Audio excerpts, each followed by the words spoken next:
Ciao a tutti, sono io Charlotte e fa un po' di tempo che non ci vediamo. Mi dispiace, ma ho avuto tante cose da fare, dunque mi dispiace. Ma ci sto, adesso ci sto. I'm here now. So what we're going to do is we're going to look at a little part of a song which is called Sto Tornando da Te. Okay, this is a song by Nicola di Bari. I may have mentioned it before, but I don't think I've done a language club video on it. So what I'm going to do, because I haven't actually managed to do my language club videos for a couple of months, I'm very sorry about that, guys. Thank you. My language club members should be aware of that, and sort of somewhat aware of my circumstances. But I'm back now, so here we go. So because I haven't been able to do the last few videos as I'd like, because I normally do an Italian club video and a French club video every month, send them out to my subscribers and also to my language club members directly to them, along with a worksheet with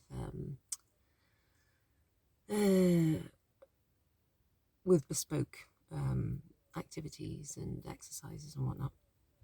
So if you want to join my language club, feel free, and then you'll get 12 monthly videos and bespoke handouts over the course of the year. Then if you want to do that, go to morelanguagesolutions.com. That's MOORE languagesolutions.com. So because I haven't been able to do them for a while, I thought what I would do is I would just do a little bit in this video, and then in the next video that I post, which I'll post in the coming days whenever I can, we'll look at the next part of this song. So let's have a look what we've got. We've got the lyrics, le parole, and the song. Well, I'll read them out first, okay? Io sto tornando da te. Io sto tornando a casa. Ci rivedremo fra un po'. Più presto che potrò. Non potevo star senza te. Io ti amo. So this is quite nice, and it actually ties in really nicely with a lesson I had yesterday with one of my private students. So we mentioned the verb tornare, which we'll look at, and we also were using the verb potere, the modal verb potere, which is super useful. It means to be able, often translated in English as can. So that's two elements. What else was there that was relevant? I think it's the use of the gerund. So here what we have is io, so so in Italian you don't always have to use the subject pronoun here. So the subject pronoun in English would be, pronouns in English would be I, like I am going. I is the subject. I'm the person carrying out the action. I'm going to look over here. I'm going to remember. Stop looking at yourself, Charlie, and look over there. So we would, in English, we have to use the subject pronoun generally to be clear about who we're talking about or whose actions we're describing. But in Italian, you don't need to do that, because you can take away the subject pronoun and it's still, what it leaves is a verb that's conjugated in agreement with the subject. So here we have the verb stare, which loosely translated means to be. It's not the main auxiliary verb. The main auxiliary verb is essere. There's also avere, to have and to be. So if you were saying I am British or I am Welsh, for example, you would use the verb essere and you would conjugate it. That means you change the spelling and therefore the pronunciation in accordance with whoever the subject is. So I am is sono Britannica. I'm British. There's an A at the end of Britannica because the adjective agrees with my gender. Okay, there's one of me as well. If it was we girls are British, then it would be siamo, which we are. So that's the conjugation for essere in the third person singular. That means, sorry, not the third person singular, that's nonsense. In the first person plural. So the first person plural means we. So we have I, you, he, she, or one. They're all the singular ones because they're talking about one person. And then when you move over to the plural subjects, we have we. We is obviously more than one. That's the first person plural. Second person plural is you plural. So in English, we just say you when we're talking about either one person or when we're addressing lots of people. We could be addressing girls, boys, it doesn't matter. We could also be talking to someone formally and we would still say, how are you? Would you like a cup of coffee? But in Italian, you need to change the verb, and it has to agree with the correct pronoun. So there's quite a lot of information there. But a bit like in French, where you would say vous for more than one person. Vous voulez quelque chose à boire? Would you like something? Would you want something to drink? That could either be used for more than one person when you're asking, or it could be used to address one person formally.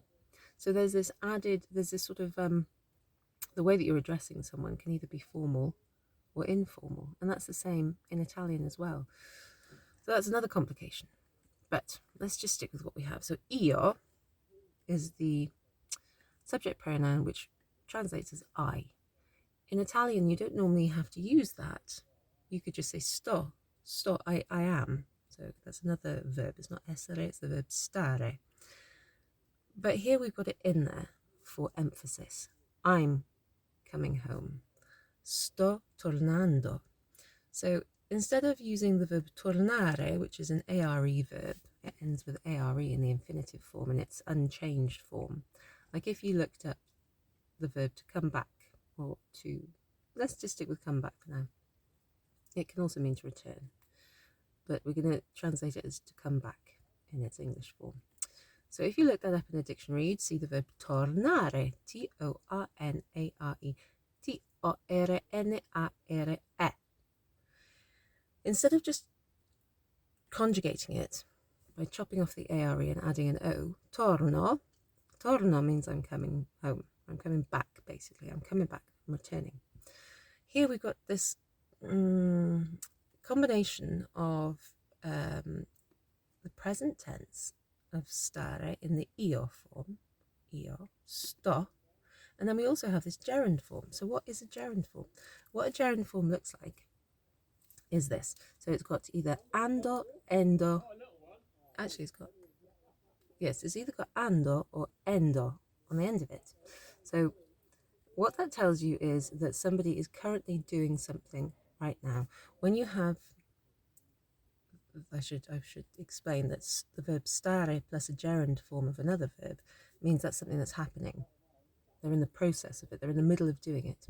So io sto tornando means I, with an emphasis, I'm coming back, as in now, as I'm singing. Io sto tornando da te. Da te. So da is a preposition. Normally it means from. Torno da Francia. Actually, it'd be torno dalla Francia. But here we've got da plus te. Now, te is another type of pronoun. It's I forget which one it is. What type of pronoun is that? Is it whatever it is? It's a type of pronoun that means you. So da and te means to yours, basically. I'm coming home to you. Da and te. So da me would be like my house. Da te, to your place. Da voi is like to your plural place. Da noi is our place. So io sto tornando da te. I'm coming home to you, or to where you are. Io sto tornando a casa. So we have a repetition here of the first phrase. I am coming back. A casa means to, I'm coming back home.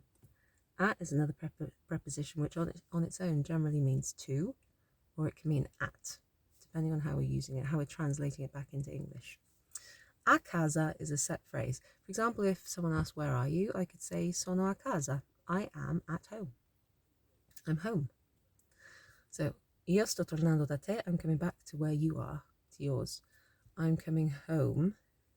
Ci, this is a reciprocal pronoun. So, ci, you see it all over the place in Italian. It's got loads of uses, and not just with regards to the we, the noi form, so the first person plural, okay, noi. But here it does chi in front of a verb in its reciprocal sense, or when it's being used reciprocally, means each other. And it precedes the verb here. So rivedere, I should say. I mean, there's so much. This is really very ripe for information. So I hope it's not too much, and I hope it's not too confusing. I'll just talk about the things that I see. So talking of the verb to see, in Italian, vedere means to see. Vedo, I see. Vedi, you see. Vede, it's funny on the end in the third person because it's an ere verb, would mean he or she, or even you, formal you, because lei, which means she, is also it's the third person singular, talking about someone in the third person, he or she, singular because it's talking about one person, but lei is also the way that you address someone formally in Italian. Anyway, we've got the verb vedere, and it means to see. We have the prefix re. It comes before the verb, so it's called a prefix. Suffix would go on the end of a word to change its meaning in some way. So we've got the verb to see, conjugated in the future tense, in the noi form. So we will see, and then we've got the prefix re, which means again. So this changes the meaning of the verb vedere to mean to see again, or to re-see. Rifare is to redo. Ricominciare is to restart, start again, to start over, if you like. So chi here in front of this verb, the suffix, and that is in the noi form. In the future tense, something will happen in the future. That's the plan. And the verb vedere, to see, it means we will see each other again. Fra un po' is a temporal phrase. It tells you something about time. So fra on its own means between, more or less. There's also tra, but fra un po' means a bit. Okay, see you in a bit. Ti vedo fra un po'. Ci vediamo fra un po'. We'll see you in a bit. Ci vediamo fra 10 minuti. We'll see each other in 10 minutes. But fra un po' means, basically it means soon. It won't be too long until we see each other. So, io sto tornando da te. Io sto tornando a casa. Ci rivedremo fra un po'. Più presto che potrò. So, più presto means, più on its own means more, as opposed to meno, which means less. So it's quite useful when making comparisons. More, I'm happier than someone. You would say, sono più felice. For example, I'm happier. I'm more happy. So più plus an adjective could mean, for example, happier or sadder or whatever. But here, più presto means soon. Che means that. And potrò, so that's a conjunction word. Potrò is the future tense of the verb potere, which is a modal verb, and it means to be able. So, and it's in the future tense, and it's in the I form. I will be able. Okay, so all of that in English, I will be able, or as soon as I can, as soon as I am able to, as soon as I can, we'd use the present tense, as soon as I can. See you as soon as I can. I will see you as soon as I can. But in Italian, we've got two future tenses there to express the same notion. Più presto che potrò means as soon as, or the soonest that I can, or as soon as I am able. Now let's have a look here. Non potevo star senza te. Now it doesn't sound like this is what he's singing, but I think this is what the lyric is. Non potevo, again we've got the verb potere, which means to be able, and then we've got non in front of it, which negates it, and it's got this evo ending, which is the imperfect, and that's talking about ongoing actions in the past. So non potevo essentially means I wasn't able. I couldn't, if you like, but I wasn't able. Star means to be or to exist. To exist is a good way of translating it. Senza means without, and te means you. Non potevo star senza te. Now, the nice thing about modal verbs, when you translate them, when you conjugate them, you use them, you change their spelling and pronunciation in accordance with the subject. So, potevo, I could, or I was able to. Non potevo, I wasn't able to, or I couldn't. You follow it then with an infinitive verb, which is the verb in its full form. Normally that would end in are or ere or ire.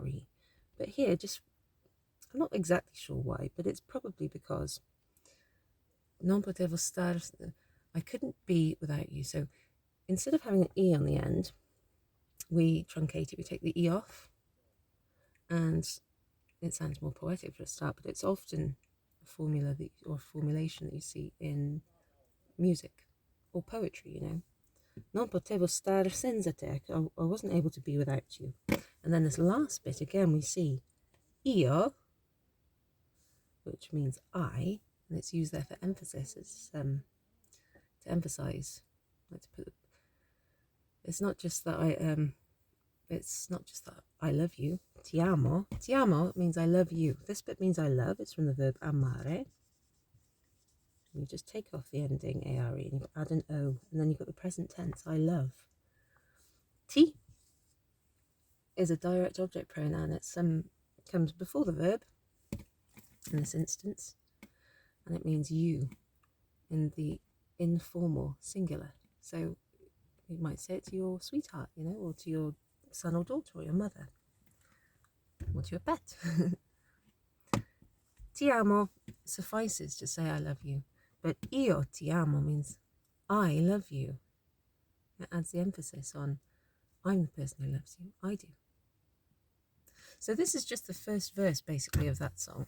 Now let's have a little look again what we've got. Io sto tornando da te. I am coming home to you.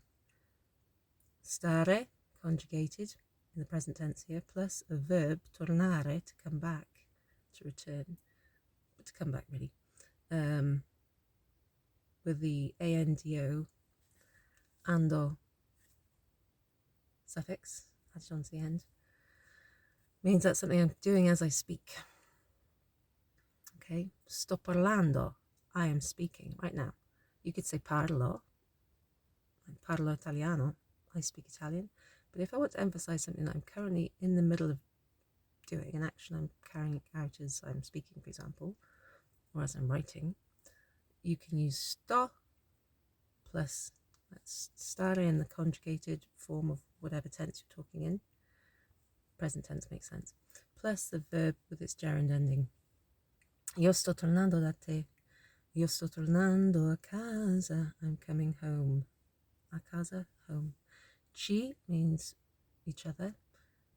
Rivedremo fra un po'. We will see each other again soon, in a short while.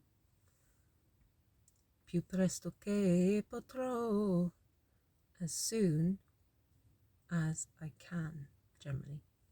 Or more literally back translated, soonest that I am able.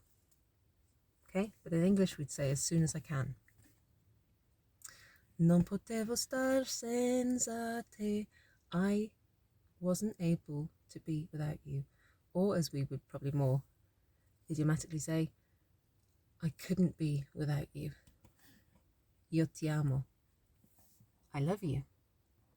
I love you. Okay, beautiful. So there you go. I mean, I hope that was useful. So what I'll do in my next video, which I may even record, now, this one will be the one for June, even though it is nearly the end of July. I'll do another portion of that text, okay? Probably the next verse. And I'll also post a link to this song. But club members, at some point in the coming week, I can't specify how soon it will be because life is hectic, and at some point I'll offer some recompense for my schedule being so affected by my current circumstances. So I'll probably offer you a few extra months. In fact, I think I already have offered my club members a couple of extra months free membership, because I really appreciate your support and your custom, and I don't want you to really be going out without. In a few months, I should be rehoused. I should have an office I could work from, and we'll get back on track. Anyway, grazie mille, ci vediamo fra un po'. See what I did there?